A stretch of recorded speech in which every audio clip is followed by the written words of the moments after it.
और मेरे बड़े व्यक्तिगत अच्छे संबंध हैं उनके साथ, लेकिन जब लड़ने का वक्त है, जब भिड़ने का वक्त है, जब भारत जोड़ो यात्रा को एक राजनीतिक सामाजिक आंदोलन बनाने का वक्त है, तब कोई अगर नाव छोड़ करके चला जाए, इसका मतलब उसका पतवार किसी और के हाथ में है।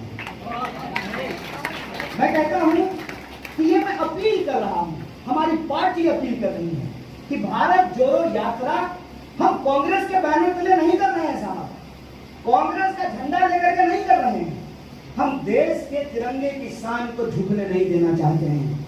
हम चाहते हैं इस देश के संविधान के आधार पर मुकम्मल हिंदुस्तान का जो सपना है, उस सपने को पूरा किया जाए। और मैं बचाने के पक्ष में नहीं हूं। एक बात जान लीजिए, जो भी बचाने की बात करता है ना, वो हारी हुई लड़ाई लड़ता है। बचाने से कुछ बचता है क्या? अगर बचाने से बचता ना, तो मोदी जी अपनी जवानी बचा लिए है संभव? बचाने से कुछ बचता है? हमारे यहाँ शादी ब्याह में एक जो है रस्म हुआ करता था, अभिनंदन पत्र से बारातियों का स्वागत किया जाता है। अभिनंदन पत्र बचा क्या? बचा क्या? खराव बचा क्या? पहले का कोई खराव? वस्त्र बचे क्या? संस्कृति एक गतिशील चीज है, राजनीतिक भी एक गतिशील चीज होता है। देश भी अपने आप में गतिशील चीज है। बचाने से नहीं बचता है, बनाने से जरूर बनता है। यह बात तय कर लीजिए। इसीलिए मैंने ये सेव वेव वाले कैंपेन में नहीं जाता हूँ। क्या सेव करना? टाइगर है क्या? Save the tiger, save the lion, save the constitution, save the country. अरे who are you? Who are you? कहते हैं साहिब लुधियानवी साहब लिख करके गए हैं कि हमसे भी बेहतर कहने वाले आएंगे और आपसे भी बेहतर सुनने वाले आएंगे। आपको किस बात का गुमान है? अरे अंग्रेजों को भी गुमान था कि उनको कोई हरा ही नहीं सकता है। जब 200 साल की गुलामी से हम लोग जीत सकते हैं, तो इनको तो अभी 20 साल नहीं हुआ है साहब। किस बात का गुमान लेकर के ये चल रहे हैं?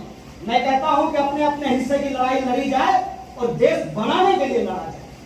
कोई अगर बिस्मिल बनने के लिए तैयार है, तो किसी को अशफाकुल्लाह खान भी बनना पड़ेगा। कोई अगर भगत सिंह बनने के लिए तैयार है, तो किसी को चंद्रशेखर आजाद भी बनना पड़ेगा।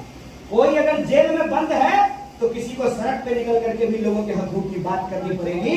और जहां तक राजनीतिक परिवर्तन का सवाल है, राजनीतिक परिवर्तन महज सत्ता परिवर्तन का प्रश्न नहीं होता है। राजनीतिक परिवर्तन का प्रश्न ये है कि मैं जिस पृष्ठभूमि से आता हूं, मुझे प्रधानमंत्री का फैन होना चाहिए। पता है क्यों? प्रधानमंत्री कहते हैं कि मेरी माँ बर्तन मांजती थी, प्रधानमंत्री कहते हैं मेरे पिताजी चाय बेचते थे, प्रधानमंत्री कहते हैं कि मैं गरीब का बेटा हूँ। तो मेरी माँ आंगनबाड़ी में काम करती है, मेरे घर की कुल आमदनी 3000 रुपए, तो मुझे तो नरेंद्र मोदी के साथ होना चाहिए ना। मैं राहुल गांधी के साथ क्यों खड़ा हूँ? मैं राहुल गांधी के साथ इसलिए तो नहीं खड़ा हूँ कि उनके जो है घर में जो है 3 प्राइम मिनिस्टर होंगे। मैं उस व्यक्ति के नहीं, उस विचार के साथ खड़ा हूं। और विचार क्या है? विचार यह है कि आज देश के भीतर जो लूट खसोट चल रही है, इस लूट खसोट के खिलाफ हम तमाम लोगों को एकजुट होने की जरूरत है। और ये एकजुटता मैं तमाम लोगों से कह रहा हूँ, यह एकजुटता इस आधार पे बन सकती है। देखिए, पति पत्नी के बीच में भी ना सारी बातों पे सहमति नहीं होती है। मैंने आपको कहा कि आपका बच्चा ही आपकी सारी बात को नहीं मानता है। हम तो फिर भी राजनीतिक दल हैं, सारी बात पे सहमति नहीं हो सकती है। एक बात पे सहमति हो सकती है, अगर हम मिनिमम अंडरस्टैंडिंग पे मैक्सिमम यूनिटी बनाने का अगर प्रयास करें तो। मिनिमम अंडरस्टैंडिंग पे मैक्सिमम यूनिटी कैसे बनती है? कोई भी मानेगा। भाजपा को छोड़ करके किसी दल से पूछ लीजिए और बताइए ईडी का चॉकलेट कैसा लगा, सीबीआई का इंजेक्शन बढ़िया लगा नहीं लगा? हमारे यहाँ जब ईडी आया तो आप बोले कांग्रेस चोर है। आप बताइए क्या हालचाल है? सीबीआई बढ़िया लग रहा है? बोलिए।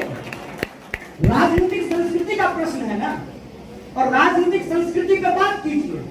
आज इस देश के भीतर कोई भी व्यक्ति, मैं तो कहता हूं भाजपाई, जल्दी ही गडकरी देश के पहले अग्निवीर मंत्री होने वाले हैं। कोई भी भाजपाई भी अगर इस दो के खिलाफ बोलेगा ना, चाचा भतीजा के खिलाफ, प्रधानमंत्री खड़ा होकर के परिवारवाद का भाषण देते हैं। मेरे आंखों के सामने खूबसूरत सा जय शाह का चेहरा सुंदर मुस्कुराता हुआ घूमने लगता है। क्या काबिलियत है उसकी, क्या क्या काबिलियत है उसकी। किसी भी बात पे एक चीज की अगर डिलीवरी हो गई हो, उस पर अगर सरकार अपनी पीठ थपथपाए तो हमको मानने में कोई दिक्कत नहीं है। सरकार ने एक भी चीज की डिलीवरी नहीं की है, और कोई भी अगर उस पर सवाल खड़ा करेगा तो सीधे तौर पे उसको हिंदी विरोधी, सेना विरोधी, देश विरोधी, एंटी नेशनल, अर्बन नक्सल और टुकड़े टुकड़े गैंग का बोला जाएगा। अरे हमको तो छोड़िए, चुने हुए मुख्यमंत्री को भी अर्बन नक्सल बोला जाता है। ये मेरी और तुम्हारे की बात नहीं है। आज हमारी बारी है, कल तुम्हारी बारी है। भाजपा से यारी किसी के लिए अच्छी नहीं है। आज मेरी बारी है, कल तुम्हारी बारी है। यह लड़ाई देश के निर्माण का है, और देश का निर्माण ऐसा कि हेलीकॉप्टर और ट्रैक्टर का वोट जैसे बराबर होता है ना, किसान हो या अमीर हो, मोटा हो या पतला हो, हिंदू हो या मुसलमान हो, संविधान ने हमको बराबरी का वोट दिया है। शकील साहब एमएलए हैं, एक वोट ना आपका भी, हम एमएलए नहीं है, मेरा भी एक वोट है। बोलिए बराबर है कि नहीं है? ऐसा देश का निर्माण करना है।